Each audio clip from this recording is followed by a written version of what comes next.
hablando este trimestre sobre conquista. ¿Pueden sentarse? Y yo creo que nos han explicado en muchas áreas la forma en la que nosotros podemos conquistar. Y yo hoy le decía a Dios: Señor, ayúdame para que yo sea verdaderamente un instrumento que pueda inspirarlos para que ellos puedan ser personas de conquista. Yo creo que ya basta de ser personas que estemos sentados aquí y no conquistemos allá afuera. Hay mucha necesidad. Hay mucha gente que está necesitada de este tiempo. Hay mucha gente que está necesitada de escuchar la palabra de Dios. Hay mucha gente que está pasando por necesidades muy duras, por situaciones muy complicadas. Y hoy quiero hablarte de conquista a pesar de los gigantes. ¿Quién se ha enfrentado con algún gigante aquí? Que dice: yo creo que así no se va a poder. Yo creo que mejor vamos a hacer un cambio. Creo que yo no puedo. Yo creo que aquí no va a pasar nada. Este gigante es mucho mayor que yo. Y vamos a hablar un poquito de la historia de los 12 espías, que no fue una decisión de Dios, en realidad fue una necedad del pueblo de Israel. Porque los seres humanos siempre queremos ver a un humano que nos dirija y nos diga qué tenemos que ir haciendo, y todos lo queremos seguir. Es muy difícil que nosotros nos enfoquemos en Dios, el Dios todopoderoso. Y cuando decimos eso son palabras bastante fuertes. Cuando yo llegué a la iglesia y me hablaban de que Dios podía cambiar ese gigante que yo tenía frente a mí, te prometo que yo pensaba que eso era una locura de las que me estaban diciendo. Pero voy a tratar ahora de compartirte este tiempo para que tú también te levantes y digas: yo también lo puedo lograr. Recuerda, el pueblo de Israel ha salido de Egipto, o más bien Dios lo sacó con su mano poderosa de la esclavitud de Egipto. En el libro de Números vemos cómo empezaron a organizarse, a ubicarse alrededor del tabernáculo. Fueron llamados hombres mayores de 20 años para la guerra, listos para la batalla, personas que tuvieran las características. Esperaban instrucciones para dirigirse hacia la tierra prometida. Un viaje que en realidad no iba a ser muy largo, era bastante corto, y que iba a requerir caminar hacia la tierra prometida y entrar. Solamente eso tenían que hacer. No había que hacer más. Pero vemos cómo comienzan a avanzar y cómo ellos empiezan a ver los problemas. Se quejaban contra Moisés, pero también lo hacían contra Dios. Hoy quiero que nos enfoquemos cuando ya el pueblo está en la orilla, listos para entrar, pero llenos de incredulidad. Ese pueblo estaba incrédulo, a pesar de todo lo que ya había visto. Dios ya les había abierto el mar, ya los había cruzado en seco, y una vez que estaban todos del otro lado, viene el faraón queriéndolos matar, y el Señor cierra el mar, y el faraón y toda su gente se muere ahí en el medio del agua. Ellos lo habían visto, cómo Dios los había ayudado, cómo Dios les había dado favor, cómo Dios los había alimentado, cómo Dios había hecho tantas y tantas cosas por ellos. Pero ellos estaban siempre incrédulos. Cuando entra la duda, en Números 13 del 1 al 3 y del 17 al 20 vamos a leer. Dice: el Señor le dijo a Moisés: envía hombres a explorar la tierra de Canaán, la tierra que les daré a los israelitas. Envía a un jefe de cada una de las 12 tribus de sus antepasados. Entonces Moisés hizo lo que el Señor le ordenó y envió a 12 hombres desde el campamento en el desierto de Parán, todos jefes de las tribus de Israel. Moisés envió a los hombres a explorar la tierra y les dio las siguientes instrucciones: vayan al norte a través del Negev hasta la zona montañosa. Fíjense cómo es la tierra y averigüen si sus habitantes son fuertes o débiles, pocos o muchos. Observen cómo es la tierra en que habitan. ¿Es buena o mala? ¿Viven en ciudades amuralladas o sin protección? ¿A campo abierto? ¿El terreno es fértil o estéril? abundan los árboles, hagan todo lo posible por traer muestras de las cosechas que encuentren. Era la temporada de la cosecha de las primeras uvas maduras. Aquí vemos a Moisés enviando a los 12 hombres a reconocer la tierra. En los primeros 2 versículos podemos ver que es Dios el que le dice envía hombres, pero antes quiero que me acompañes a Deuteronomios capítulo 1 y ahí podemos ver que no es precisamente Dios el que le pide que vaya a hacerlo, este reconocimiento, sino que los hombres estaban insistiendo con Moisés para pedirle que si podían ir a reconocerla. Recordemos que no era eso desde el principio, y en Deuteronomios 1 del 20 al 21 dice, les dije, han llegado al territorio montañoso de los amorreos, el cual el Señor nuestro Dios nos da. Miren, el Señor su Dios ha puesto esta tierra delante de ustedes. Vayan y tomen posesión de ella como les dije en su promesa, como les dijo el Señor en su promesa, Dios de sus antepasados. No tengan miedo ni se desanimen. Jamás el Señor dijo que tenían que ir a explorarla. Les estaba diciendo, tómenla. Es como cuando nosotros nos venimos del centro de convenciones para acá y hubiéramos llegado allá a la, pues ya está, ya es nuestro. Y todos en la banqueta. ¿Y por qué no pasan? ¿Por qué no checan a ver si está alguien adentro? ¿Verdad que no pasó eso? Eso es lo que debió haber hecho el pueblo. El pueblo, la orden era pásele y tómenla. Ya se las habían dado. Esa es la instrucción que le da Dios a Moisés. Llegaron a la orilla y le dice que la tierra ha sido puesta delante de ellos y que vayan y tomen posesión de ella como Dios lo había prometido. Y lo que dice Números 13:23 dice, cuando llegaron al valle de Escol, cortaron una rama con un solo racimo de uvas, tan grande que tuvieron que transportarla en un palo entre 2. O sea, era tan grande, tan abundante. Ese racimo de uvas, ahora son unos racimitos que en una cajita nos caben. Dios siempre nos va a dar cosas en abundancia. Cuando vienen de Él siempre son cosas en abundancia. En realidad es el pueblo que al llegar a esa tierra prometida empieza a dudar la instrucción de Moisés, de sube y toma posesión. Entonces ellos empezaron a dudar de aquello que ya les habían dado. Una tierra que ya estaba dada por Dios y lo único que tenían que hacer era llegar y entrar. Pero comienza el capítulo 13 con la duda. Y aquí el problema fue que en el momento de que ellos entraron empiezan a ver cosas y tomar decisiones incorrectas por la duda que ellos tenían. Qué diferente hubiera sido si hubieran llegado y así como van llegando entraran a la tierra prometida. Estaban a punto de obtener esa promesa. Pero ellos le dieron lugar a la duda y eso empieza a traer problemas dentro del pueblo. Y nosotros tenemos que tener mucho cuidado. A mí una vez Dios me regaló una casa. Creo que ya lo he contado. Bueno, 2 casas de las que son mías, Dios me las regaló. Todo me regaló Él porque todo viene de Él, pero bueno, esas fueron así como que yo no tuve que pagarlas, ya estaban pagadas y bueno. Y entonces, cuando yo conté toda emocionada que Dios había pagado la casa y en mi familia empezaron, sí, es que a veces hacen unos sorteos y te tocó. Ay, seguramente fue por quién sabe qué cosa. Hasta que volteé y le dije, pues a mí no me importa cómo Dios puede hacer ese sorteo, puede pagarlo Él en el banco. Yo no sé qué hizo, no me contó. Lo único que sé es que viene de Dios. Tenemos que estar bien firmes porque la gente siempre va a tratar de darte informes que te lleven a dudar. Acuérdense que el enemigo siempre quiere que tú pienses que no fue Dios, que fuiste tú por chido. Y la verdad, nosotros no somos capaces de hacer tantas cosas.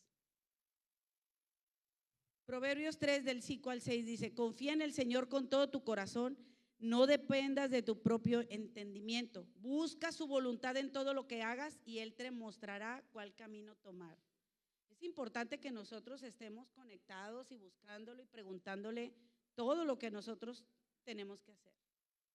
Y es justo lo que creo que ellos aquí les hizo falta. Ellos no están dependiendo de lo que Dios dijo que hicieran, porque Dios les da las instrucciones de que suban y tomen posesión. Pero ellos empiezan a dudar y dicen, yo creo que las cosas las tenemos que hacer de esta forma porque como que aquí no nos tiene tan convencidos de lo que Dios dijo que teníamos que hacer. Y empiezan ellos a hacer las cosas como muchos de nosotros, ¿verdad? En lugar de preguntarle a Dios, ahí andamos tratando de decirle a Dios. A mí me pasa mucho. Me dicen, oye Gaby, necesito que, a ver si puedes hablar con mi esposo. Y yo le digo, ¿ya te dijo Dios que tiene que hablar conmigo tu esposo? No, no me ha dicho, pero pues a mí me gustaría que tú hablaras con mi esposo. Le digo, sería muy interesante que tú pidas a Dios a qué persona Dios le va a poner a tu esposo para que hable con él. Pero es que tú estás más cerquita, ya estás aquí y tú ya conoces toda la historia. ¿Sabes por qué? Porque nosotros estamos tratando de buscar o de acomodar las cosas como nosotros creemos. Pero déjame decirte que cuando nosotros dejamos las cosas en manos de Dios, Dios nos sorprende. Yo también pedía que fueran y hablaran con mi esposo y que le dijeran que él se tenía que portar bien. Se portaba poquito mal, poco nomás. Pero, ¿qué sucedió? Que un día yo estaba sentada en el colegio en la tarde en horarios de clases extraescolares y estaba una doctora por ahí sentada y a mí me llamó mucho la atención el aparatito que traía ella en su mano, era un iPad, pero en ese tiempo yo no sabía ni qué era. Y entonces yo me acerco y le digo, ¿qué es eso? Y me dijo, es un iPad. Y me dijo, y yo le dije, ¿qué? ¿Para qué sirve? Y me dijo, es que aquí traigo yo mis libros y mi Biblia.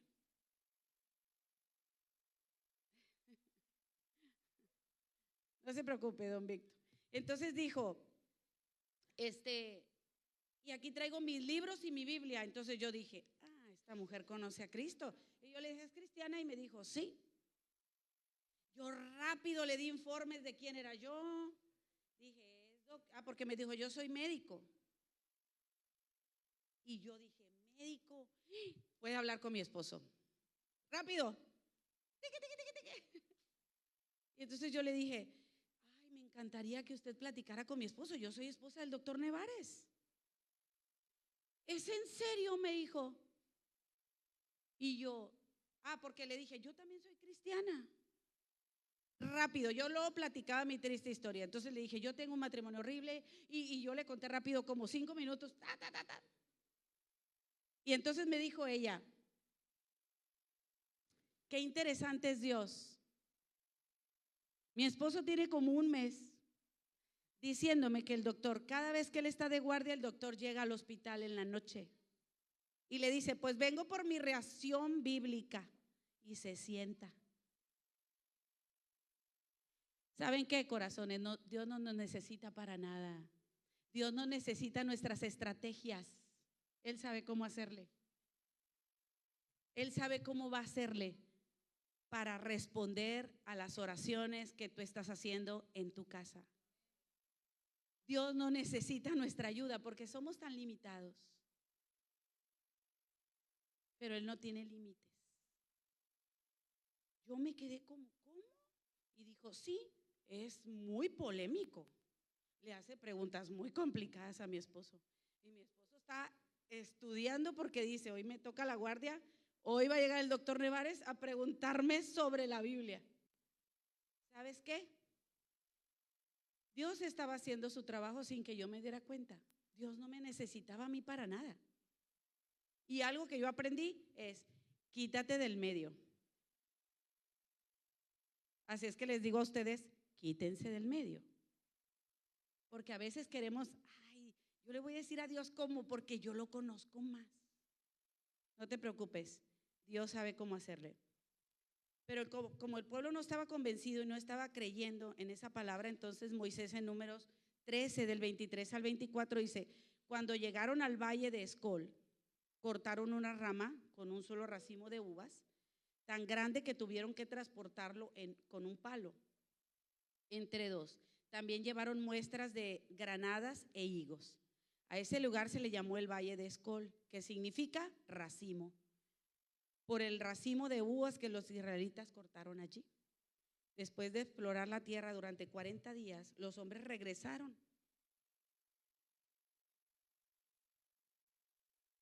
40 días duraron explorando la tierra del norte hasta el sur. Y aquí no hay registro de que hubiera habido ningún problema durante la exploración. Ni hubo resistencia ni ningún problema ahí. Era de ellos. Nadie les iba a hacer ningún problema. El problema estaba en su mente. El problema estaba en su corazón, en la falta de confianza de lo que Dios les había dicho. ¿Tú crees que Dios los iba a meter para meterlos en un problema mayor? Ellos ya habían visto la mano de Dios, pero no estaban creyendo. En Números 13, del 26 al 27, a Moisés y a Aarón y a toda la comunidad de Israel en Cades, en el desierto de Parán, informaron a toda la comunidad lo que vieron y les mostraron los frutos que tomaron de la tierra. Este fue el informe que dieron a Moisés. Entramos a la tierra a la cual nos enviaste a explorar. Si ustedes ponen atención, nunca nadie los molestó. Entramos en la tierra el cual nos enviaste a explorar y en verdad es un país sobreabundante, una tierra donde fluye la leche y la miel. Aquí esta clase de frutos que allí se producen. Aquí lo más importante es que les había hablado de que iban a ser abundante y que fluía la leche y la miel. Mira lo que dice el 28. Sin embargo, el pueblo que la habita es poderoso y sus ciudades son grandes y fortificadas. Hasta vimos gigantes ahí, los descendientes de Anac. Y ahí empezó el problema. Y dice que el pueblo que habita es poderoso y sus ciudades son grandes y fortificadas. Ahí empezó el problema. Números 13:30 dice, pero Caleb trató de calmar al pueblo que se encontraba ante Moisés. Vamos enseguida a tomar la tierra, dijo, de seguro podemos conquistarla. Este es el reporte de las ciudades que son fortificadas, que el pueblo estaba muy fuerte y explica todo lo que sucedía ahí. Oye, pero ¿qué está pasando aquí? Vamos a tomar la tierra, porque de seguro podemos conquistarla, dice Caleb. Caleb tiene un enfoque correcto. Dice, a ver, espérense, Dios ya nos dijo que subamos, Dios nos dijo que entremos, no perdemos más el tiempo. Nosotros podremos más que ellos. En el 30, al 31 al 33 dice, pero los demás hombres que exploraron la tierra con él no estuvieron de acuerdo. No podemos ir contra ellos, son más fuertes que nosotros. Entonces comenzaron a divulgar entre los israelitas el siguiente mal informe sobre la tierra. La tierra que atravesamos y exploramos devorará a todo aquel que vaya a vivir allí. Todos los habitantes que vimos son enormes. Hasta había gigantes, los descendientes de Anac. Al lado de ellos nos sentíamos como saltamontes y así nos miraban ellos. Yo me imagino a los otros 10, no, por favor, no. Son gigantes. Pero el enfoque de Caleb era diferente. Y él le dice, no te preocupes. Dios nos dijo que nos los iba a dar. Vamos enseguida a tomar la tierra, dijo, de seguro podremos conquistarla. El reporte es muy dramático. No podremos subir a ese pueblo que es más fuerte que nosotros. En cambio, Caleb dice, vamos a tomarla. Nosotros somos más que ellos. Pero estos 10 hombres, porque solo eran 10 los que no estaban de acuerdo en entrar, y Caleb y Josué estaban totalmente de acuerdo en tomar la tierra, porque fueron enviados 12 y solo 2 estaban de acuerdo en conquistarla. El problema del resto es que esos 10 estaban puestos su confianza en ellos mismos. La confianza está en lo que ellos pueden ver, pero en cambio Caleb y Josué, ellos estaban movidos por la fe. Y yo creo que eso es lo que nosotros tenemos que buscar. Ustedes saben que la fe es un don que Dios nos da. Cuando yo escuché esto, yo empecé a orar para que Dios me diera el don de la fe, porque para mí era muy complicado. A mí me dijeron una vez, no te fijes en lo que ves. ¿Cómo es eso? Qué locura. No, pero es que yo sí estoy viendo cosas y están muy complicadas. Aquí hay un gigante que tengo 20 años tratando de derribar y no puedo. Pero Dios lo puede hacer. ¿En serio? Lógicamente yo iba empezando. Yo era un bebé espiritual, para mí era una locura lo que estaban diciendo. Yo les decía, ¿qué no los cristianos no dicen mentiras? Y luego me dijeron, Gaby, tú tienes que declarar que tu esposo es fiel. Y yo, no, hombre, estos son bien mentirosos. Pues es que no es cierto. Y entonces ellos me decían, no es por vista, es por fe. Y para el que cree todo le es posible. Y para mí era como, esto es una locura. Sí mienten, estos pastores y estos cristianos sí mienten. Y yo me enojaba y me peleaba con ellos. Y ellos me decían, Gaby, estamos hablando en fe. Y yo decía, qué rara es la fe. Tenemos que decir mentiras o cómo. No entendía. Pero una vez que lo entendí, chiquitos, yo dije, no vuelvo a hablar como yo hablaba. En mi casa no va a haber otra vez infidelidad. En mi casa va a haber economía. En mi casa va a haber respeto. En mi casa va a haber amor. Y por supuesto que lo fue. Hebreos 11:6. De hecho, sin fe es imposible agradar a Dios. Todo el que desea acercarse a Dios debe creer que Él existe y que Él recompensa a los que buscan con sinceridad. Segunda de Corintios 5:7, en efecto, vivimos por fe, no por vista. No importa que tú no veas nada en la bolsa, no veo nada en la cartera. Mi marido sigue siendo el mismo. Mi marido me abandonó. Me prometió ante el altar que él se quedaría toda la vida, pero yo no veo claro. Mi hijo cayó en drogas y yo no lo veo cómo podamos ayudarlo. Es más, ni quiere.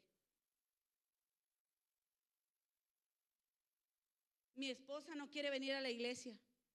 Mi esposo tampoco. No se trata de ti. Se trata del Dios que puede, el que dice, sin fe es imposible agradar a Dios. Todo el que desea acercarse a Dios debe creer que Él existe y que Él recompensa a los que le buscan con sinceridad. ¿Eso qué significa? Él recompensa, Él te va a dar lo que tú estás esperando. Busca primeramente el reino de Dios y su justicia y todo lo demás será añadido.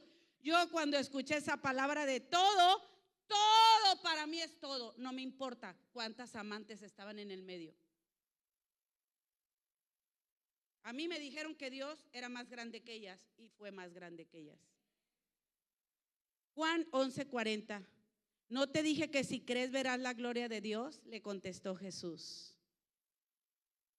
Cuando ellos pusieron su confianza en lo que vieron, por supuesto que era válido lo que ellos estaban diciendo, porque su enfoque no era Dios. Por supuesto que ellos se veían como unos insectos. Imagínate nada más qué impresión al ver a esos gigantes. Y dice, y nosotros éramos unos grillos. ¿Alguna vez te has sentido así? Ante tu necesidad, ¿te has sentido un grillo?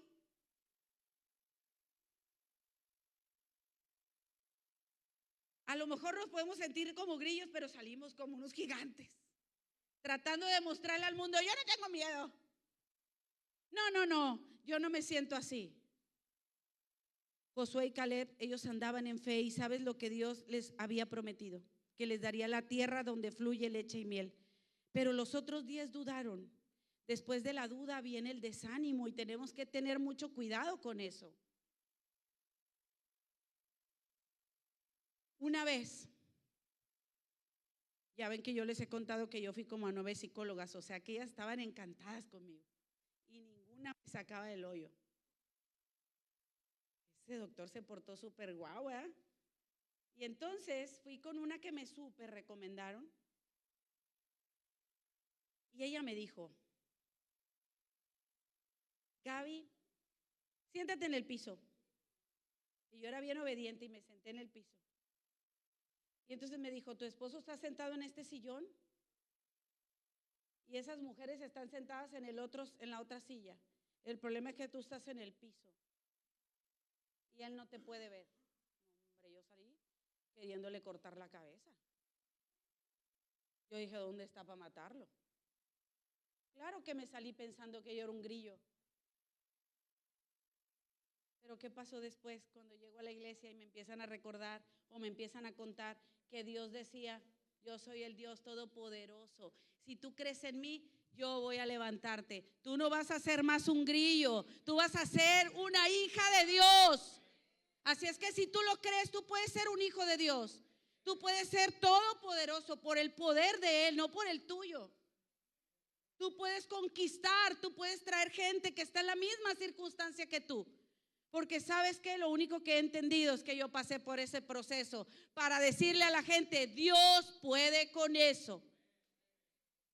Porque tú viste a ese hombre predicar aquí. Tú viste a ese hombre creerle a Dios. Pero yo también lo vi en la intimidad de mi casa decirme, perdóname, mi amor, no sabía lo que hacía. Perdóname por abusar de tu confianza. Perdóname por no cumplirte. Perdóname porque te dejé tanto tiempo sola. Y ahí es cuando decía yo, gracias Dios. Gracias Dios. Un día se me puso muy loquito. Y no vas a la iglesia y que no sé qué. Y entonces yo me dio tanto coraje. Agarré la Biblia y la aventé a la cama. A la cama. Sí botó. Ay, pastor. Ahí nomás rebotó un poquito. Y él dijo, no la tires, es sagrada. El que no creía, sabes que él estaba viendo el cambio del Todopoderoso. Nada más que se estaba resistiendo. Pero sabes qué, yo no bajé la guardia, le dije, Señor, así le dé. El Señor es todopoderoso. El enemigo no puede con mi necesidad. Sabes que ya lo había entendido.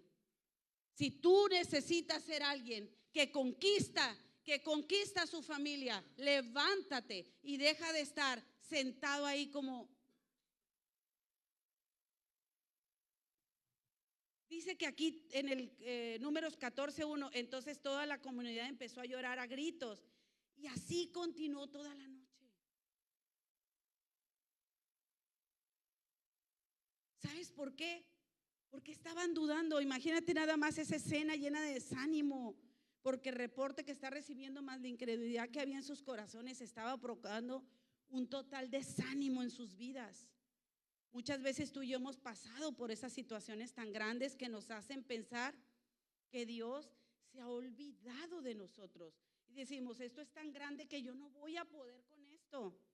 Claro que este tipo de reportes puede venir a nuestras vidas también. Pueden haberte dado un reporte médico.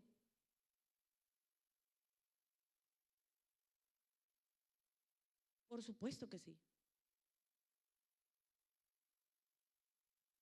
Pero el Señor dice, pero si tú me crees, verás la gloria de Dios.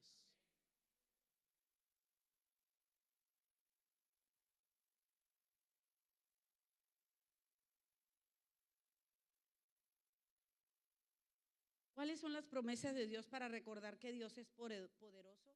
No las traigo aquí, pero solo se las voy a decir. Filipenses 4, del 4 al 7, Dios promete dar paz. Romanos 8:28, Dios promete que todas las cosas obran para el bien de sus hijos.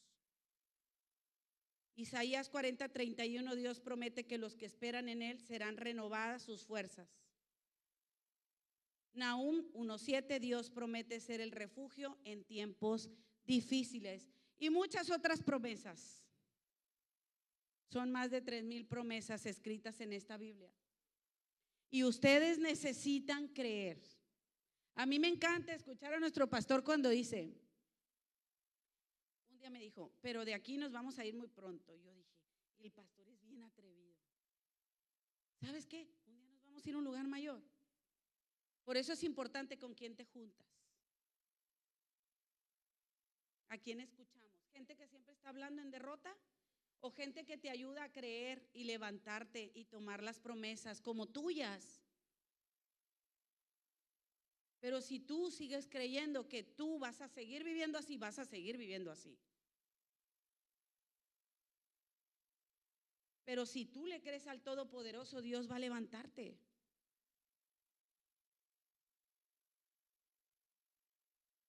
Las promesas de Dios son más grandes que los gigantes. Muchos de ustedes saben que hace algunos meses mi esposo murió, y los que no saben, hace 1 año y medio mi esposo murió. Es interesantísimo cómo mi familia ha podido ver el cuidado, ha podido ver ese refugio que me dio, esa paz que me dio. Yo había hablado de Cristo en mi casa, les había contado, y bueno, todos vieron el cambio de Luis y por supuesto que empezaron a creer. Pero cada vez que hablamos de esto, ellos siempre expresan cómo me sorprende Dios de cómo te ha sostenido a ti. Y esa es una de las cosas que me sorprenden. Hay muchas cosas que Dios ha hecho que me tienen muy sorprendida. Pero mi familia siempre habla de la paz en la que yo me encuentro. ¿Sabes por qué? Porque Dios es bueno. Me encontré con un gran gigante que yo no esperaba. De repente en el mes de agosto me dicen que Luis tiene todas las arterias al 90% tapadas. Esto empezó con una situación muy complicada, yo sin entender mucho, y que un estudio en Culiacán, y que un estudio en Mazatlán, y luego otro estudio en Culiacán, y luego otro en México, y luego… Y entonces ya le dijeron, doctor, pues una cirugía corazón abierto. Y luego de repente cambió el asunto y me dijo, ¿qué crees? No me operan a corazón abierto, solo me van a hacer un nuevo cateterismo y probablemente eso pueda ayudarme. Eso fue el viernes, él murió el martes. Y todo indicaba que era un tratamiento más fácil. Y luego esta jovencita yo estaba viviendo en una casa de una jovencita, de su sobrina, que habían operado a corazón abierto, y Luis me dijo, su problema de ella es más grave que el mío. Pues yo estaba súper bien, yo dije, no, pues Luis, mañana me lo llevo a Mazatlán. Y mañana me lo traje, pero en una cajita. ¿Y sabes qué? Ese es un gigante. Perdí al amor de mi vida. Perdí al hombre que Dios me había vuelto a enamorar. Porque Dios me volvió a enamorar. Me encontré su testimonio y luego dice, al ser humano que más odiaba a Gaby era a mí. Pero Dios volvió a hacerlo, porque ahorita que cantábamos que Dios lo puede hacer, Dios lo puede hacer. Dios puede cambiar toda la historia. Pero nosotros tenemos que saber con quién estamos hablando. ¿Cómo es el reporte que te van a dar? Un reporte de no, hombre, compa, no lo vas a lograr. No, hombre, qué mal, muy mal. Tu vida, qué mal. Yo no sé cuándo tú vas a salir de esta, ¿eh? ¿Y por qué no le haces esto? ¿Y por qué no le haces lo otro? Hay unas que te invitan hasta a ver brujas. Y siempre te están dando esos reportes de no se va a poder. Ellos dicen, son gigantes. ¿Y qué creen? Así como nosotros los vemos a ellos nos ven como unos insectos. O sea, es recíproca la cosa, ¿no? A lo mejor tú también has enfrentado muchos gigantes, gigantes de salud, gigantes de economía, gigantes de inseguridad, de abandono, de rechazo, de temor, de ansiedad, de depresión. Nosotros tenemos que decidir y escoger cuáles reportes nos convienen, con qué personas nos tenemos que unir. Personas que siempre están hablando de lo malo, de lo que hiciste o lo que no hiciste.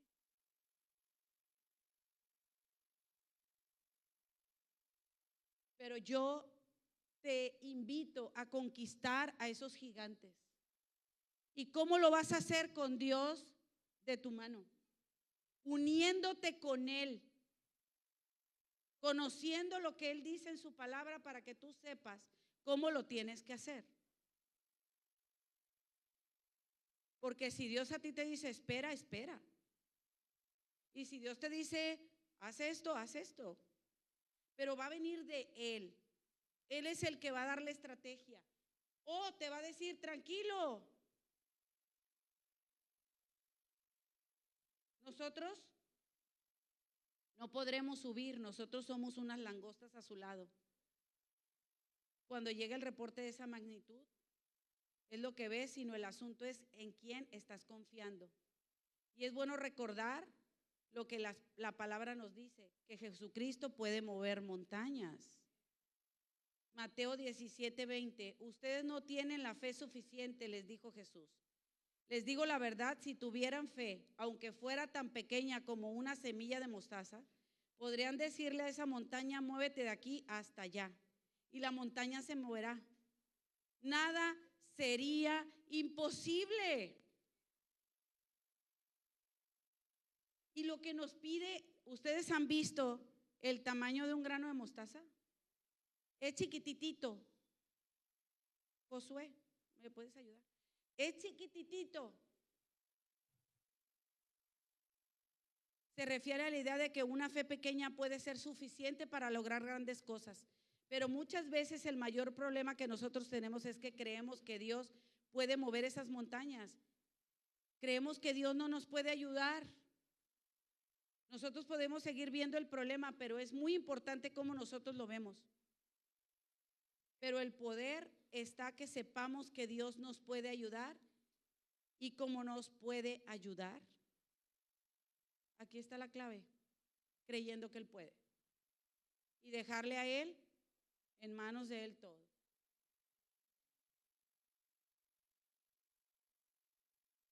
Así es que yo te invito que tú esta noche decidas dejar todo en manos de Él. Si tú en tu vida tienes un gigante, yo te invito a que tú pases aquí al frente para orar por ti. Y que tú lo visualices mentalmente, cómo eso se va. Porque acuérdate que son los pasos de fe que nosotros tenemos que dar. Porque si ahorita te levantas de aquí pensando, sí, Dios lo va a hacer, Dios lo va a hacer, pero vas a llegar a tu casa buscando estrategias, cómo hacerle, entonces, pues no estás creyendo. Y la idea es que tú puedas ver la mano de Dios en tu gigante. Tengo este problema, Señor, dime cómo le hago. Ayúdame a creerte, a que yo camine como Pedro sobre el agua. Y nosotros podemos ver la historia de David y Goliat. Es muy parecida, porque también Saúl le dice, estás loco, estás muy jovencito. Y luego todavía le quiere dar la armadura, ¿no? Para que, era un hombre de casi 3 metros de altura. Y le dice, mira, pon el traje para que te protejas. Caminó poquito, dijo, no, yo con esto no puedo. ¿Pero qué le dice? Pero yo vengo en el nombre del Dios Todopoderoso. Y agarra la onda, le da vuelta a la piedra, se la suelta y al piso cayó aquel hombre. También le dijeron a David que él era muy pequeño, que era muy jovencito, tú no vas a poder. ¿Te han dicho alguna vez que eres muy jovencito? ¿Te han dicho que tú no tienes experiencia? ¿Te han dicho que tú no vas a poder? No, tú no vas a poder. ¿Sabes cuándo en mi casa cambió la historia? Cuando le dije al Todopoderoso, yo no puedo, pero tú sí puedes. Enséñame a depender de ti, enséñame a creerte, enséñame a creerte. Y Dios me dijo, perdónalo. Ah, caray. Porque a veces Dios pone unas reglas que no te gustan. Ahí sí le dije, ay, tú nomás te dedicas a puro hacerme sufrir. ¿Cómo que perdónalo? ¿Pero qué creen? Nada sucedió hasta que lo perdoné. Porque Dios da unas órdenes que tenemos que cumplir. Así es que yo te invito a que pases al frente para que oremos por ti, para que administremos tu vida.